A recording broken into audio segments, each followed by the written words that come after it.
Mes bien-aimés dans le Seigneur, soyez bénis. Merci d'avoir accepté de partager avec nous aujourd'hui. Alors aujourd'hui, nous allons partager la parole de vie dans Luc chapitre 18, versets 1 à 14. Alors là, il s'agit du juge unique et la veuve importune. Et nous allons également inclure le pharisien et le publicain. Alors, on commence d'abord par le juge unique et la veuve importune.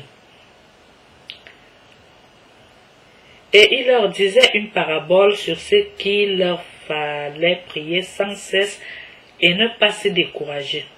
Et il leur disait une parabole sur ce qu'il leur fallait prier sans cesse et ne pas se décourager. Il y avait dans une ville un juge qui ne craignait pas Dieu et n'avait de considération pour personne. Et il y avait aussi dans cette ville une veuve qui venait le trouver en disant « Rends-moi justice contre mon adversaire ». Il se refusa longtemps, après quoi il se dit « J'ai beau ne pas craindre Dieu et n'avoir de considération pour personne. Néanmoins, comme cette veuve m'importune, je vais lui rendre justice, pour qu'elle ne vienne pas sans fin me rompre la tête. » Et le Seigneur dit « Écoutez ce que dit ce juge unique. Et Dieu ne ferait pas justice à ses élus qui crient vers lui jour et nuit, tandis qu'il patiente à leur sujet.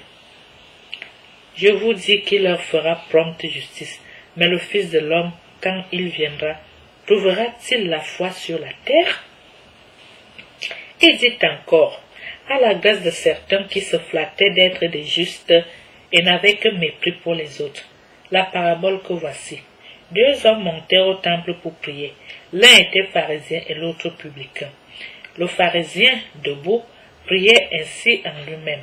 Mon Dieu, je te rends grâce de ce que je ne suis pas comme le reste des hommes qui sont rapaces, injustes, adultères, ou bien encore comme ce publicain.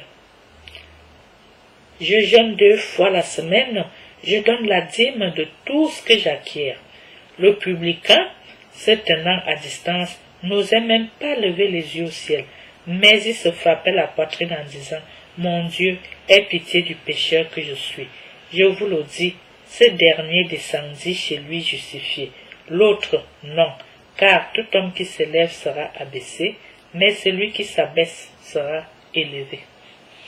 Mes bien-aimés dans le Seigneur, j'espère que ça a été clair pour nous tous. Merci d'avoir accepté de partager avec nous. Nous nous retrouverons au partage suivant. À tout bientôt.